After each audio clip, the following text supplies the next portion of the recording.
Assalamualaikum warahmatullahi wabarakatuh. Waalaikumsalam warahmatullahi wabarakatuh. Saya hormati Pak Haji, Kepala Sekolah, Ketua Kasek dan staf serta manajemen yang lainnya. Rekan-rekan saya mulai Yusuf, Bapak Ibu, CGP Angkatan 8 dari sekolah kita Sebenarnya Durian ingin mensosialisasikan terkait dengan budaya positif Bapak Ibu di sekolah kita.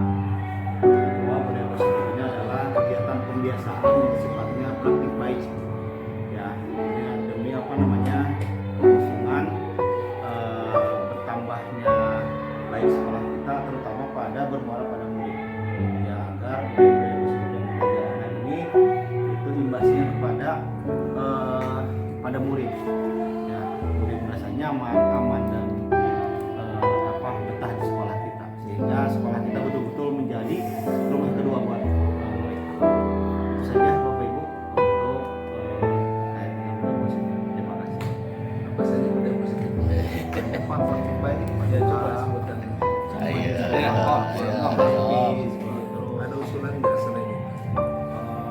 apa ya? Kita akan nanti akan menggilir majelis duha, terus nanti ada happy day Jumat berikutnya.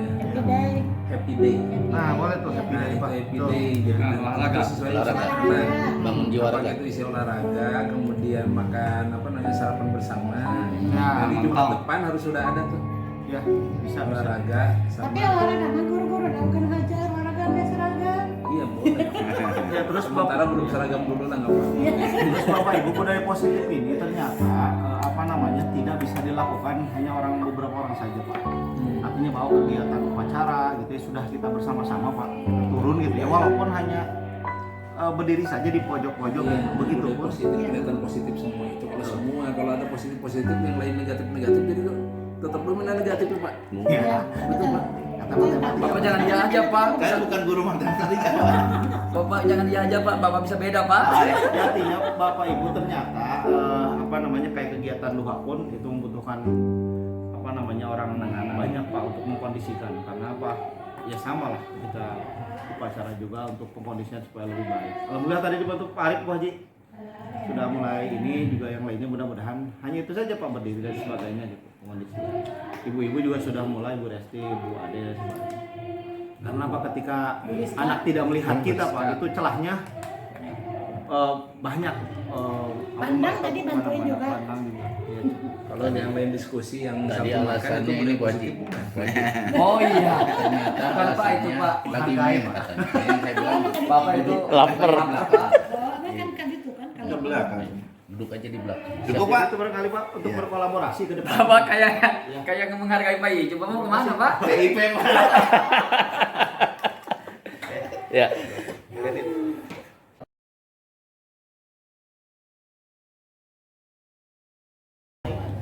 Diseminasi oleh guru penggerak yang akan disampaikan oleh Bapak Yusuf Maulana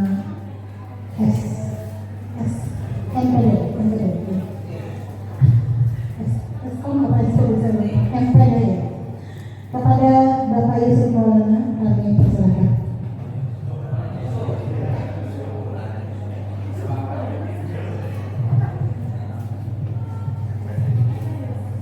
Bismillahirrahmanirrahim. Assalamualaikum warahmatullahi wabarakatuh.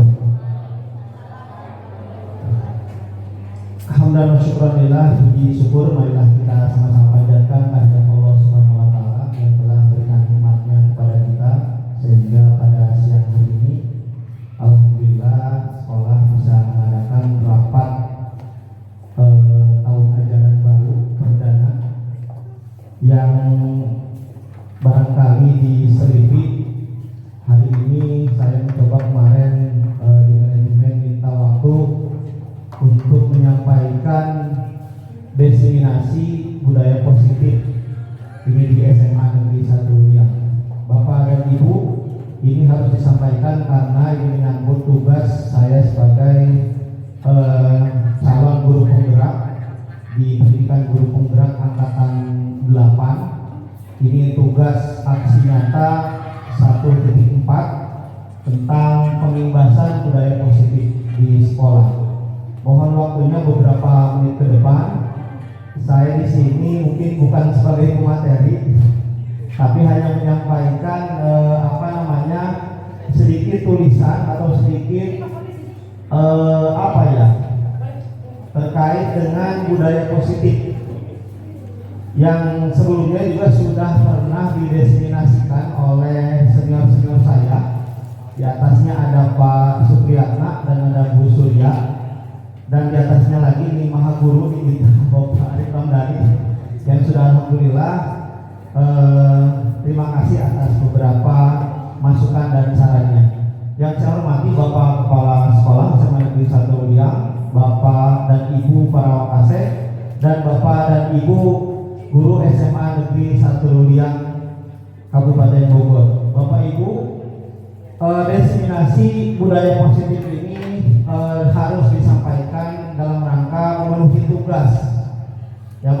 tugas, aksi nyata di calon guru penggerak di modul 1 ini 1.4. Next Pak Yunus. Nah, Bapak dan Ibu, kenapa sih pentingnya budaya positif di kita harus terapkan? Sebetulnya budaya positif di kita itu sudah berjalan dan sudah berjalan sangat baik dan sudah baik. Ya, sebagaimana tadi saya sampaikan di upacara anak-anak bahwa budaya positif yang sudah kita lakukan itu sebetulnya sudah sangat baik. Cuma ada beberapa hal terkait dengan adanya filosofi profil pelajar Pancasila. Ada beberapa istilah saja sebetulnya yang padahal dalamnya sama, ya. Tetapi memang karena di dalamnya ini juga pengolahan bahasa, sehingga sedikit pun bahasa yang disampaikan di sana sangat berpengaruh. Mudah-mudahan apa yang saya sampaikan tidak mengurangi dari kebahasaan. Dan yang saya sampaikan ini sebetulnya tidak pure, bahkan sekitar 80-90% ini menyadur sebetulnya, atau mengcopy dari beberapa materi yang lain. Cuma saya ambil yang bisa saya sampaikan kepada Bapak Ibu. Pertama, di sini Ki Hajar Dewantara menjelaskan bahwa tujuan pendidikan itu menuntun segala kodrat yang ada pada anak agar mereka dapat mencapai keselamatan dan kebahagiaan yang setinggi-tingginya, baik sebagai manusia maupun sebagai anggota masyarakat. Dulu kalau tujuan pendidikan itu adalah agar yang tadinya tidak tahu menjadi tahu, katanya. Yang tadinya tahu menjadi lebih baik. Nah, tetapi di filosofi Ki Hajar Dewantara di sini ternyata lebih menukik, Bapak Ibu, lebih menusuk, lebih berorientasi pada anak. Jadi segala apapun yang kita lakukan di sekolah itu muaranya pada anak. Sampai ada kata-kata di teori Ki Hajar, di filosofi Ki Hajar Dewantara itu, guru itu harus menghamba pada anak. Ini yang saya perdebatkan, Bapak Ibu. Kalau kita bermuara pada anak sih itu baik ya, tapi kalau sudah kata-katanya menghamba, ini agak sedikit saya perdebatkan sebetulnya. Tetapi namun saya mengambil positifnya saja bahwa menghamba pada anak itu kita betul-betul bagaimana kita menuntun anak-anak kepada kodrat alam dan kodrat zamannya. Artinya kalau dikatakan bahwa anak itu lahir, kalau sebuah kertas itu sudah ada tulisannya, Bapak Ibu. Cuman yang kita lakukan adalah mengarahkan tulisan-tulisan itu yang tadinya belum bermakna menjadi suatu hal yang bermakna. Itu. Next, Pak Dewas.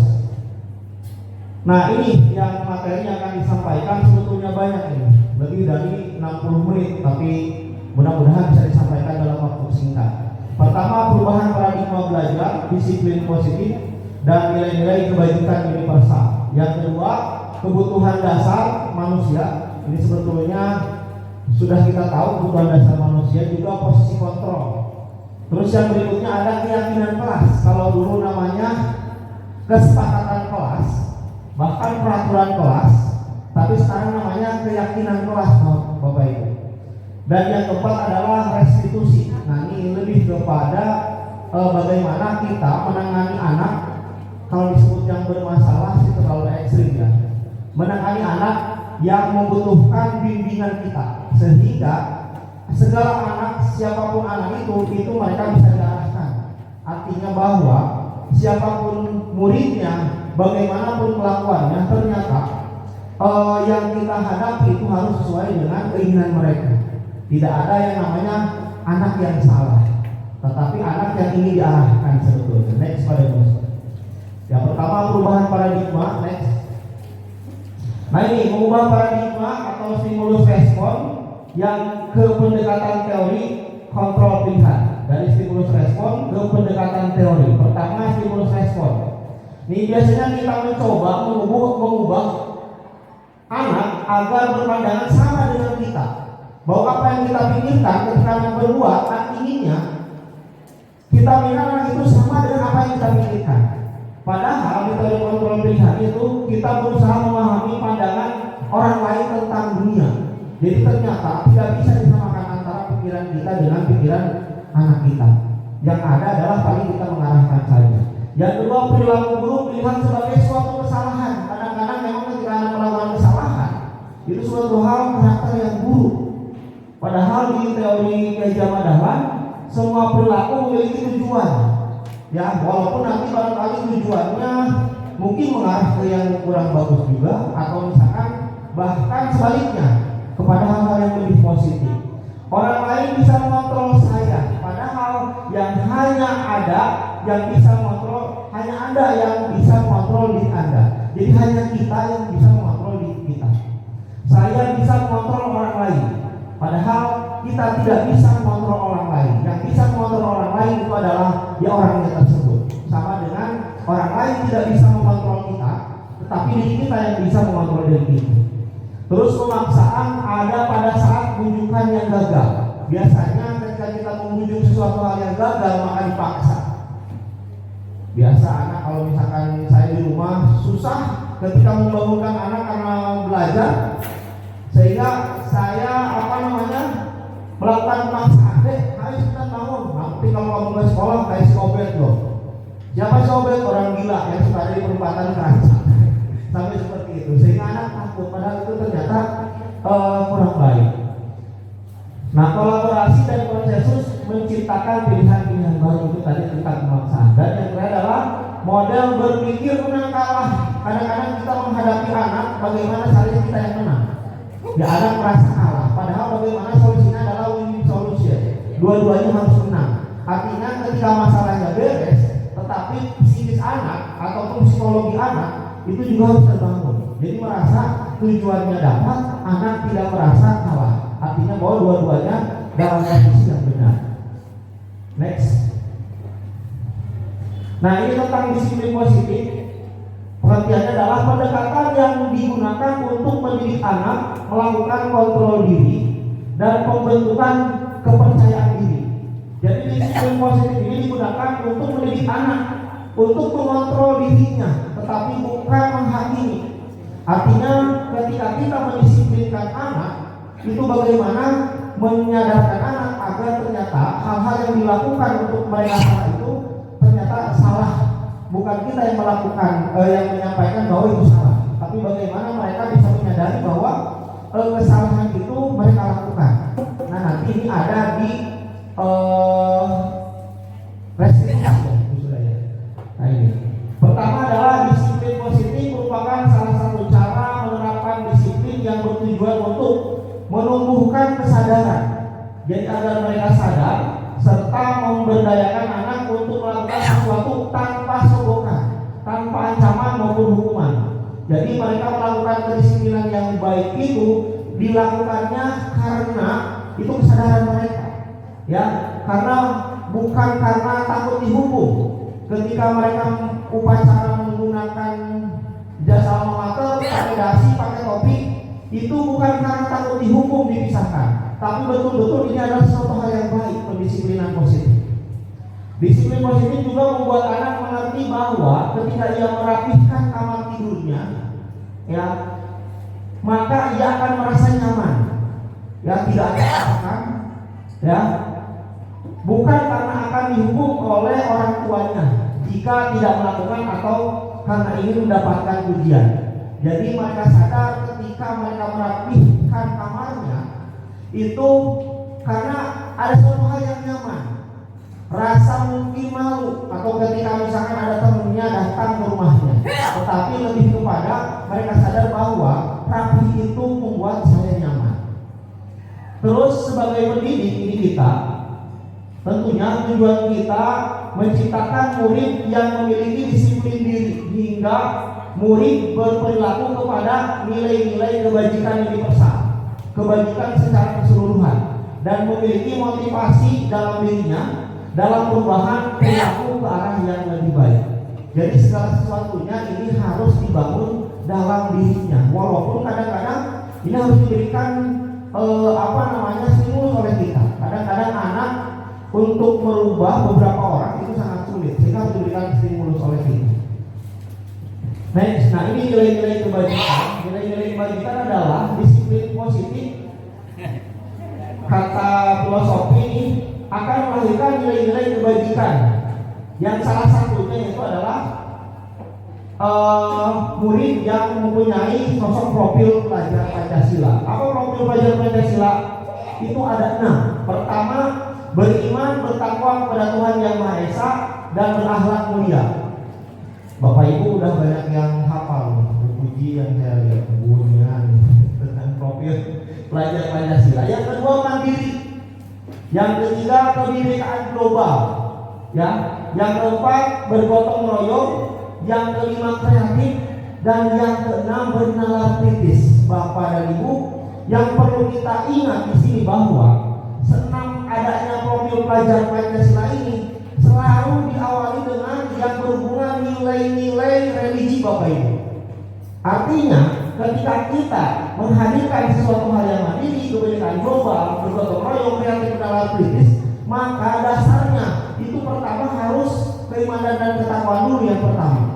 Jadi sama dengan Setelah diseminasi calon guru penggerak yang akan disampaikan oleh Bapak Yusuf Maulana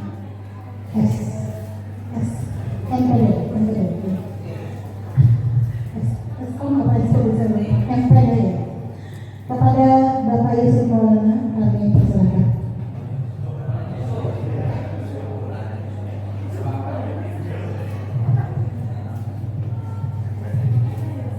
Bismillahirrahmanirrahim. Assalamualaikum warahmatullahi wabarakatuh. Alhamdulillah wa syukranillah, puji syukur marilah kita sama-sama panjatkan kehadirat Allah Subhanahu wa taala yang telah memberikan nikmatnya kepada kita sehingga pada siang hari ini alhamdulillah sekolah bisa mengadakan rapat tahun ajaran baru perdana yang barangkali diselipi. Hari ini saya mencoba kemarin di manajemen minta waktu untuk menyampaikan diseminasi budaya positif ini di SMA Negeri 1 Liang. Bapak dan Ibu, ini harus disampaikan karena ini menyangkut tugas saya sebagai calon guru penggerak di pendidikan guru penggerak angkatan 8. Ini tugas aksi nyata 1.4 tentang pengimbasan budaya positif di sekolah. Mohon waktunya beberapa menit ke depan. Saya di sini mungkin bukan sebagai pemateri, tapi hanya menyampaikan sedikit tulisan atau sedikit terkait dengan budaya positif yang sebelumnya juga sudah pernah dideseminasikan oleh senior-senior saya. Di atasnya ada Pak Supriyatna dan ada Bu Surya, dan di atasnya lagi ini Maha Guru ini Bapak Arif Ramdhani yang sudah alhamdulillah terima kasih atas beberapa masukan dan sarannya. Yang saya hormati Bapak Kepala Sekolah SMA Negeri 1 Liang, Bapak dan Ibu para wakase, dan Bapak dan Ibu Guru SMA Negeri 1 Liang Kabupaten Bogor. Bapak Ibu, diseminasi budaya positif ini harus disampaikan dalam rangka memenuhi tugas aksi nyata di calon guru penggerak di modul 1 ini 1.4. Next Pak Yunus.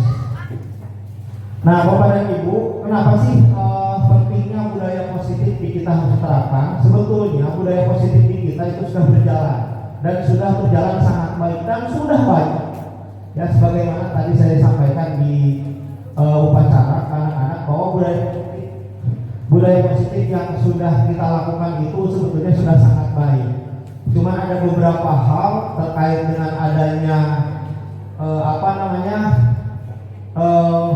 filosofi profil pelajar Pancasila. Ada beberapa istilah saja sebetulnya yang padahal dalamnya sama, ya. Tetapi memang karena di dalamnya ini juga pengolahan bahasa, sehingga sedikit pun bahasa yang disampaikan di sana sangat berpengaruh. Mudah-mudahan apa yang saya sampaikan tidak mengurangi dari kebahasaan.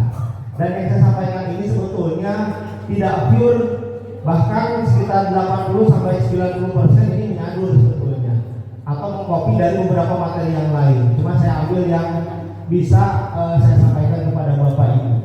Pertama, di sini Ki Hajar Dewantara menjelaskan bahwa tujuan pendidikan itu menuntun segala kodrat yang ada pada anak agar mereka dapat mencapai keselamatan dan kebahagiaan yang setinggi-tingginya, baik sebagai manusia maupun sebagai anggota masyarakat. Dulu kalau tujuan pendidikan itu adalah agar yang tadinya tidak tahu menjadi tahu, katanya. Yang tadinya tahu menjadi lebih baik. Nah, tetapi di filosofi Ki Hajar Dewantara di sini ternyata lebih menukik, Bapak Ibu, lebih menusuk, lebih berorientasi pada anak. Jadi segala apapun yang kita lakukan di sekolah itu muaranya pada anak. Sampai ada kata-kata di teori Ki Hajar, di filosofi Ki Hajar Dewantara itu, guru itu harus menghamba pada anak. Ini yang saya perdebatkan, Bapak Ibu. Kalau kita bermuara pada anak sih itu baik ya, tapi kalau sudah kata-katanya menghamba, ini agak sedikit saya perdebatkan sebetulnya. Tetapi namun saya mengambil positifnya saja, bahwa menghamba pada anak itu kita betul-betul bagaimana kita menuntun anak-anak kepada kodrat alam dan kodrat zamannya. Artinya kalau dikatakan bahwa anak itu lahir, kalau sebuah kertas itu sudah ada tulisannya, Bapak Ibu. Cuman yang kita lakukan adalah mengarahkan tulisan-tulisan itu yang tadinya belum bermakna menjadi suatu hal yang bermakna. Itu. Next, Pak Dewas. Nah, ini yang materi yang akan disampaikan sebetulnya banyak ini, lebih dari 60 menit, tapi mudah-mudahan bisa disampaikan dalam waktu singkat. Pertama, perubahan paradigma belajar, disiplin positif, dan nilai-nilai kebajikan universal. Yang kedua, kebutuhan dasar manusia. Ini sebetulnya sudah kita tahu, kebutuhan dasar manusia, juga posisi kontrol. Terus yang berikutnya ada keyakinan kelas. Kalau dulu namanya kesepakatan kelas, bahkan peraturan kelas, tapi sekarang namanya keyakinan kelas, Bapak Ibu. Dan yang keempat adalah restitusi. Nah, ini lebih kepada bagaimana kita menangani anak. Kalau disebut yang bermasalah sih terlalu ekstrim ya. Menangani anak yang membutuhkan bimbingan kita, sehingga segala anak, siapapun anak itu mereka bisa diarahkan. Artinya bahwa siapapun muridnya, bagaimanapun kelakuannya, ternyata yang kita hadapi itu harus sesuai dengan keinginan mereka. Tidak ada yang namanya anak yang salah, tetapi anak yang ingin diarahkan sebetulnya. Next, Pak Dewas. Yang pertama, perubahan paradigma. Next. Nah, ini mengubah paradigma atau stimulus respon yang ke pendekatan teori kontrol pilihan. Dari stimulus respon ke pendekatan teori. Pertama, stimulus respon. Ini biasanya kita mencoba mengubah anak agar berpandangan sama dengan kita, bahwa apa yang kita pikirkan ketika anak berbuat, inginnya kita minta anak itu sama dengan apa yang kita pikirkan. Padahal di teori kontrol pilihan itu kita berusaha memahami pandangan orang lain tentang dunia. Jadi ternyata tidak bisa disamakan antara pikiran kita dengan pikiran anak kita. Yang ada adalah paling kita mengarahkan saja.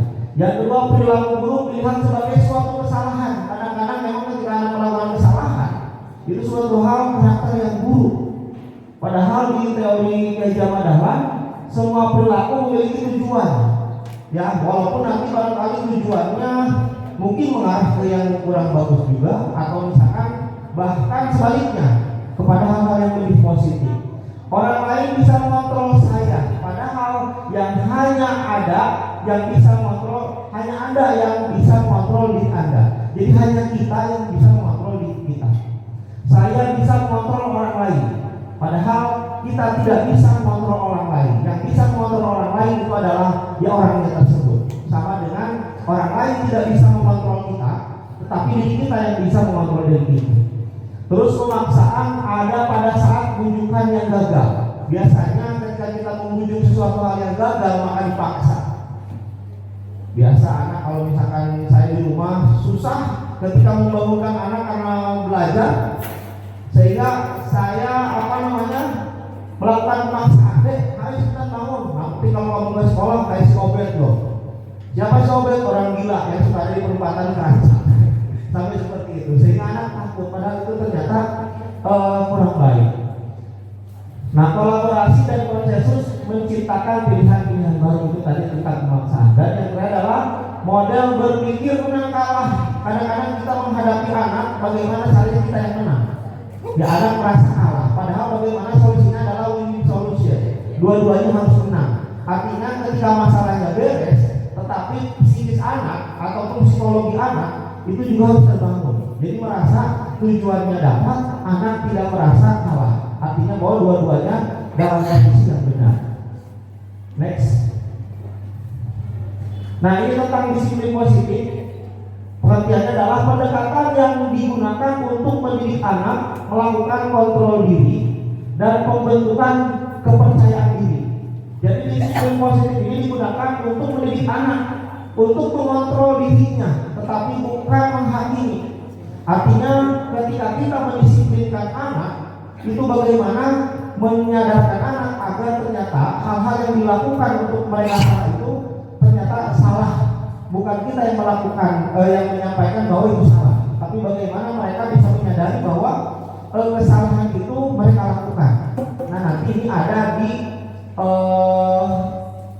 restriksi ya. Nah, ini pertama adalah disiplin positif merupakan salah satu cara menerapkan disiplin yang bertujuan untuk menumbuhkan kesadaran. Jadi agar mereka sadar serta memberdayakan anak untuk melakukan sesuatu tanpa sogokan, tanpa ancaman maupun hukuman. Jadi mereka melakukan kedisiplinan yang baik itu dilakukannya karena itu kesadaran mereka, ya, karena bukan karena takut dihukum. Ketika mereka upacara menggunakan jasa alma mater, pakai dasi, pakai topi, itu bukan karena takut dihukum dipisahkan, tapi betul-betul ini adalah suatu hal yang baik, pendisiplinan positif. Disiplin positif juga membuat anak mengerti bahwa ketika ia merapihkan kamar tidurnya, ya, maka ia akan merasa nyaman, ya, tidak ada akan, ya, bukan karena akan dihukum oleh orang tuanya jika tidak melakukan atau karena ingin mendapatkan pujian. Jadi mereka sadar ketika mereka merapihkan kamarnya itu karena ada suatu hal yang nyaman. Rasa mungkin malu atau ketika misalkan ada temannya datang ke rumahnya, tetapi lebih kepada mereka sadar bahwa rapi itu membuat saya nyaman.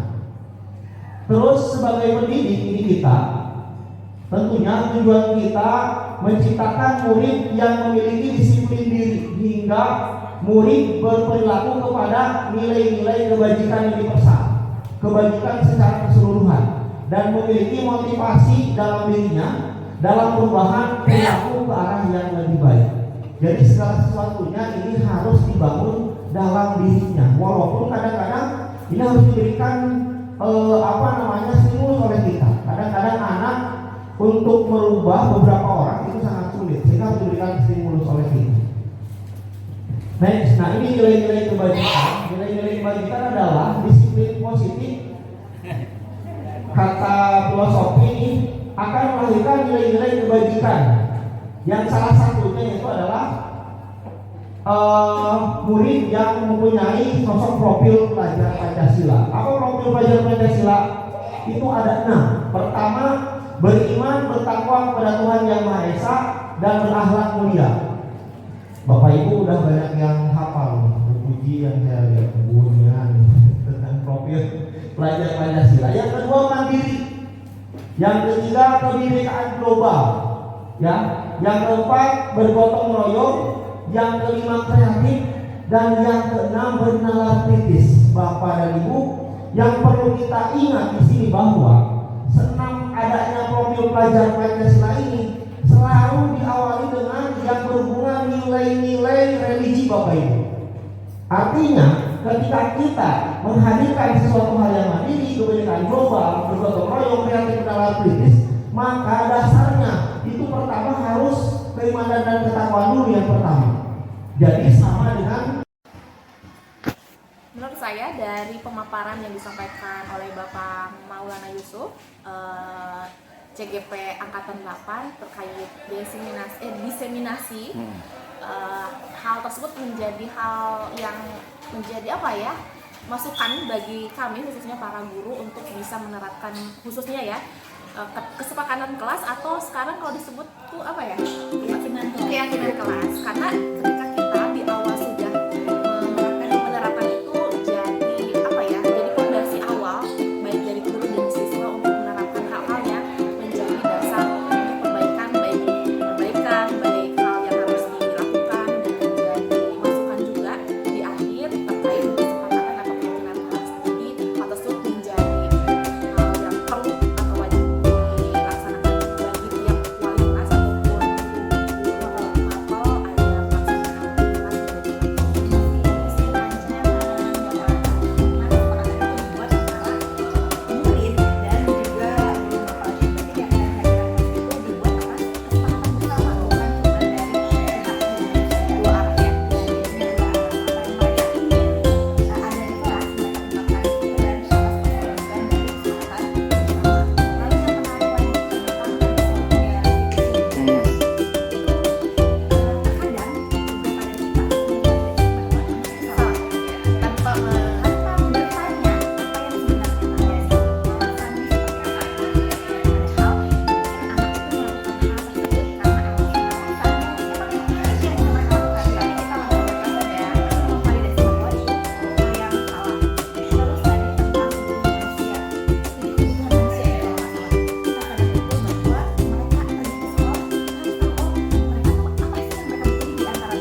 disiplin positif yang ada di sekolah terhadap segitiga institusi tersebut. Jadi kita semua bisa bekerja sama untuk membangun sekolah. Itu aja sih. Jadi sekolah yang berdisiplin dan berpositif ya. Mungkin lebih hebat. Sebenarnya hebat. Begitu, udah Bapak.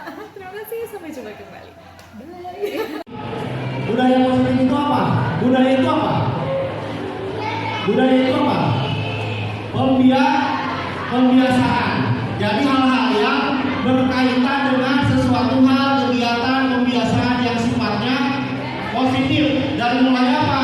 Dari mulai sikap. Bagaimana sikap kita bisa menghargai kakak kelas? Bagaimana sikap kita menghargai guru? Bukan berarti sikap menghargai kakak kelas.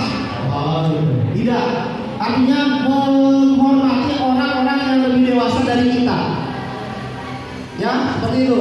Atau sikap-sikap yang sekiranya tidak merugikan orang lain, membuang sampah sembarangan, bahkan hal-hal yang menguntungkan orang lain atau menguntungkan lingkungan. Jangan mentang-mentang melihat sampah bukan saya yang buang, misalkan mau malah ditendang, botol akuana. Nah, itu kan ada batu dulu kan gitu. Macok. Ya, nah itu. Jadi hal-hal yang sifatnya positif itu kalian harus mulai tanamkan. Kebiasaan yang kalian di umur 15 tahun kemarin, 14 tahun kemarin sudah bukan lagi umur 14 tahun, 15 tahun, tapi jadikan pribadi kalian dalam bertambah. Karena apa? Keberhasilan belajar bukan hanya diukur hanya seberapa nilai yang kalian dapatkan di rapor. Keberhasilan belajar bukan hanya diukur seberapa besar nilai yang kalian dapat di rapor atau di ijazah, tapi keberhasilan belajar sejauh mana peningkatan kualitas diri kalian, baik keimanan, ketakwaan, penghormatan, kualitas diri kalian, itu yang akan dilihat. Karena tidak akan dilihat ketika kalian masuk surga berapa kamu nilai matematikanya. 5 Pak, neraka dulu, harus diremen dulu. Ada rapor tidak akan ditanyai oleh malaikat Munkar Nakir. Yang akan ditanyai adalah sikap kalian. Yang akan bicara nanti katanya tangan. Kamu pernah pakai orang yang belum dikunci. Ya, nah sehingga sikap-sikap baik itu harus kalian patuhi semuanya. Dan itu hanya sebatas mengingatkan saja. Ayo, rapikan diri kalian, dimulai dari SMA Negeri 1 Liang. Kalian sudah berbagai dari baik sekolah negeri maupun luar negeri. Kalau sekolah luar negeri swasta, keren. Ya, sama persepsi kalian bahwa disiplin kalian, sikap kalian adalah sikap anak semangat. Ya, pasti keinginan besar kalian masuk semangat kalian melihat kakak-kakak aja ya enggak? Wih, kalau melihat anak semangat jalan beda dengan anak-anak luar negeri yang lain, ya enggak? Secara tidak dipikir seperti itu ya enggak? Seragam nyambung sama semuanya, tidak seperti sekolah yang lain belang-belang. Ayam bodasnya rada kuning, ayam bodasnya rada abu, kadang-kadang bodasnya jadi warna hijau. Iya enggak? Nah sehingga ayo sama-sama kita majukan Ismail lewat budaya positif yang akan nanti kita sama-sama lakukan, baik kalian maupun guru. Next. Nah ini tentang ekstrakurikuler. Kenapa sih di sekolah itu ada ekstrakurikuler? Karena ada tuntunannya, ada hadisnya. Ya, kalau dalam Quran agama, kenapa sih kita melakukan sesuatu? Karena dicontohkan oleh Rasulullah. Kalau di kehidupan dunia, karena ada yang memerintahkan. Siapa yang memerintahkan? Pemerintah. Dari menteri yang pertama Mendikbud. Siapa Mendikbud yang sekarang? Ya, tukang ojek. Siapa yang dimangkali sebelum jadi menteri? Tukang ojek. Tukang ojek online. Iya. Yang punya Gojek online nanti ada di Makassar. Jadi nanti itu adalah tukang ojek. Gara-gara tukang ojeknya online berkemajuan, ojeknya hebat, maka dia akan jadi menteri. Sempat jadi menteri termuda loh. Walaupun menteri termuda sekarang siapa? Menteri Pemuda dan Olahraga, iya nggak? Namanya Dito, umurnya baru 35 tahun. Pak Igo udah 43 tahun belum pernah ditawarin jadi menteri. Ya, jadi orang hebat tidak akan dilihat umur, tapi yang akan dilihat adalah kemampuannya. Makanya kalian yang punya kemampuan jangan diam-diam. Ya baik, anak-anak kelas 12 IPS 4, hari ini kita akan mencoba membuat keyakinan kelas. Jadi membuat keyakinan kelas itu adalah sesuatu hal-hal baik tentunya ya, yang bisa dilakukan oleh kita. Jadi ketika kita membuat keyakinan kelas, hal-hal baik itu dengan harapan bahwa yang kita tulis itu adalah semua yang akan kita lakukan selama kita kelas 12 sampai kalian keluar dari SMA Lulia. Keluarnya itu keluar lulus tapi ya dengan predikat yang sangat baik, diterima di perguruan tinggi Negeri.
Rajin belajar.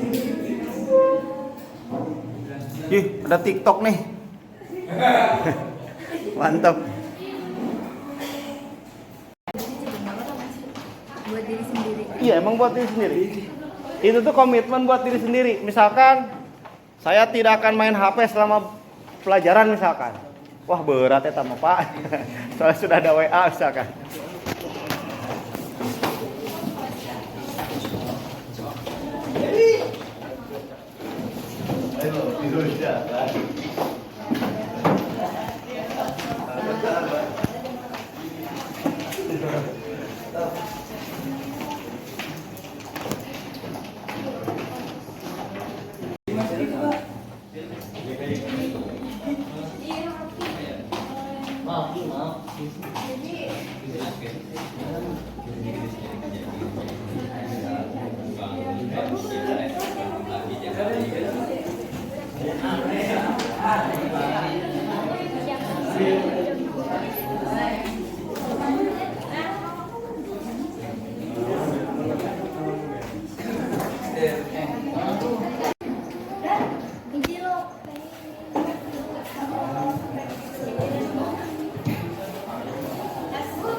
Udah semuanya nih? Sudah. Nih orang-orangnya nih.